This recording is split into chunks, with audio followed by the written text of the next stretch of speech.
What you are today is not who you are as a person. Now, where am I getting at with that? Where am I getting at? So what I'm saying is, maybe you have been in prison in the past. You had to go to jail or prison, or do some hard time for something you did in the past. Maybe you've gone through a divorce, and maybe it was an ugly divorce, and even though you've been through such a hard time, that does not define who you are as a person. At least it doesn't have to. What matters is, how are you gonna pick yourself up and keep moving on through life, to keep bettering yourself, to become a bigger, stronger person each and every day. So what you went through a divorce?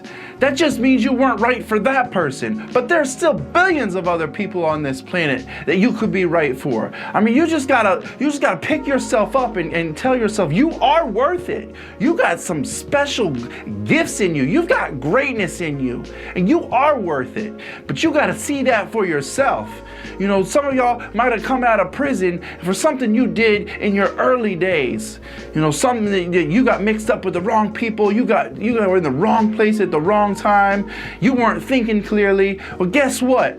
Today's a new day, and you still got a lot of years ahead of you to fix that. You know, that's just your past. You already did your time, so that's in the past. And how are you gonna work on yourself today for a better tomorrow? Because that does not define who you are. Yes, it's on your record, but guess what? We're not just walking around with our record on our forehead, you know what I'm saying? So nobody's gonna know that unless you tell them. But who we are day in and day out, and what we put out into the world, that's what defines us. So why don't you take that negative that you had in your past and turn it into your story and how it developed you into the big, stronger person you are today.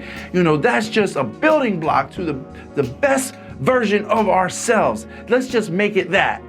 So nobody's out there judging you. Only God can judge us. That's what you gotta tell yourselves. Who cares? If anybody else wants to look down upon you, well, then they will be judged in their final days. So don't you worry about, what your past looks like or who's gonna judge you for it, because only God can judge you. So pick yourself up, y'all, because tomorrow is gonna be the first day of the rest of our lives. The past is in the past, and we're not wearing it on our foreheads, y'all. This is a passion for progress, y'all. Let's go.